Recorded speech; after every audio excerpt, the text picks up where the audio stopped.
What's going on, guys, and welcome back to another video. And if you're new here, hello, my name is Nicole and I love sharing low-carb, plant-based recipes, kitchen and meal prep hacks, and I throw in a mukbang every now and then just for fun. I love creating a space for vegans and non-vegans to come together and feel welcome without fear of judgment and criticism. So with that being said, let's get into the video. I am going to be sharing with you 4 delicious drink recipes that will warm you up for the rest of winter. Something that I love about all these recipes is that they're relatively healthy. So nothing in any of the ingredients is crazy or really bad for you, and they're all really easy to find. You can find all of the ingredients that you need at a regular grocery store. Okay, so the first warming beverage recipe I'm gonna show you is peppermint hot chocolate. So to start, you're gonna add 2 cups of dairy-free milk. I'm using unsweetened almond milk, and you're also gonna add in about 3 to 4 dates. You wanna make sure that they're pitted. I love using medjool dates, and I like getting them at Trader Joe's because they're pretty cheap and they're good quality. They're pretty mushy and gooey. But even if your dates are kind of old and kind of dry, it's okay because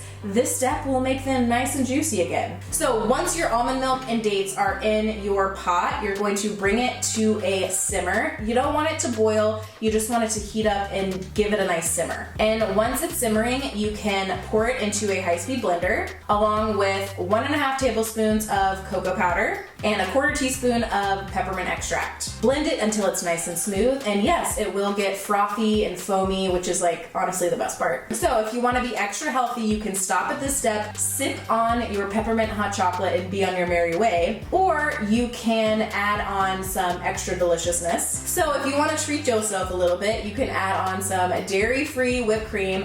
I like the one from Ready Whip. It's coconut whipped cream. I also really like So Delicious coconut whipped cream. Add that on top along with some crushed candy canes. Now you have a rich, decadent, delicious peppermint hot chocolate. Okay, next up we have one of my favorites. If you follow me on Instagram, I drink these a lot. I even have a highlight dedicated to how to make this. It's a turmeric latte. So for this, you are going to take 1.5 cups of dairy-free milk. Again, I'm using unsweetened almond milk, and you're gonna bring it to a simmer. And once it's simmering, you can pour it into your blender and then add in your spices. So a turmeric latte spice mix, you can either make it in bulk or do single serving. I will leave my bulk recipe for like a mason jar full of it down in the description box below if you're gonna make this a lot. It's really helpful to have just like a bulk recipe. So you can just take like half a tablespoon of it, and then add it to your milk and you're good to go. But if you're just gonna try it out, dip your toe in to see how you like it, here is everything that you need. You're gonna need half a tablespoon of ground turmeric, 1 teaspoon of cinnamon, half a teaspoon of ground ginger, a pinch of ground cloves, just a little bit of freshly ground black pepper.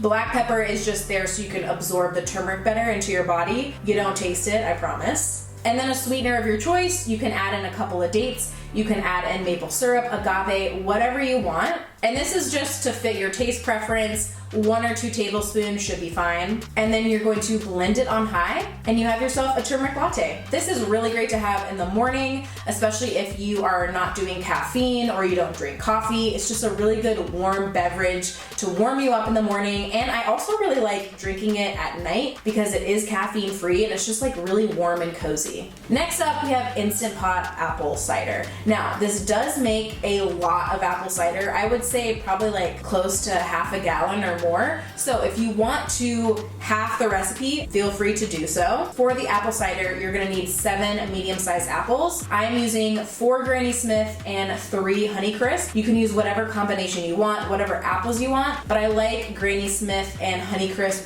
the best in this recipe. Now you can choose to peel your apples. It's not necessary. If you aren't peeling your apples, I definitely recommend getting organic because apples are on the Dirty Dozen list. So if you don't peel them and they're not organic and you're using them in this recipe, there's gonna be a lot of pesticides on them. So I recommend peeling them if you're not getting them organic or just getting them organic. You're also gonna need 1 orange and you want to completely cut off the rinds of the orange. So to do this, I cut the bottom and the top off. I stand it up on one side, and then I cut with a pretty sharp knife all of the rind off. And then you're gonna wanna cut it into segments. So you don't want any of the rind or the white tough part that's in the middle of an orange in this recipe because it'll make it bitter. So you're gonna cut your orange into segments, add that to the Instant Pot, and then you're gonna do the same thing with 1 lemon. Cut the rind off and then cut it into segments. Next up, you're gonna add in half a cup of fresh cranberries.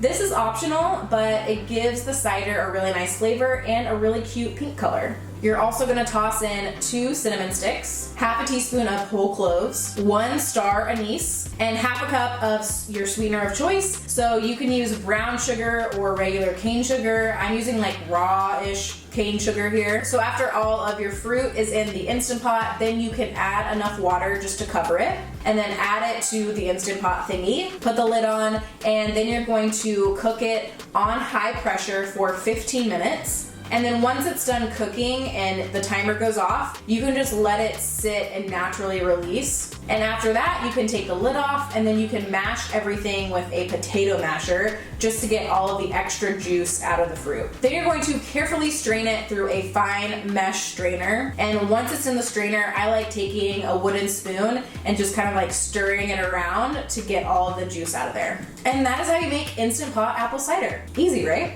Last but not least, I'm showing you how to make dairy-free eggnog. This stuff is thick, it's creamy, it's delicious. Oh, it's so good. So for this, you're just gonna add everything to a high-speed blender. So to your blender, you are gonna add half a cup of soaked cashews. You wanna make sure that you measure them before you soak them because they puff up and get bigger when you soak them in the water. Half a cup of water, half a cup of coconut cream. You can use regular full-fat coconut milk, it's just not gonna be as creamy. 3 pitted medjool dates, 1/4 teaspoon of nutmeg, 1/4 teaspoon of cinnamon, and a dash of vanilla extract. Now, if you're using dates that are kind of dry and old, make sure that you heat up the half a cup of water and bring it up to like a boiling temperature. Add in your dates and let them soak for 10 minutes. And then you can add them to the blender. But if you have fresh, moist dates, then just skip this step. Okay, once everything's in the blender, you can blend it until nice and smooth. And then to heat it up, I like doing it on the stove. You can use the microwave, whatever you want, but I think the stove is honestly the best. All of these recipes are 1 to 2 servings, except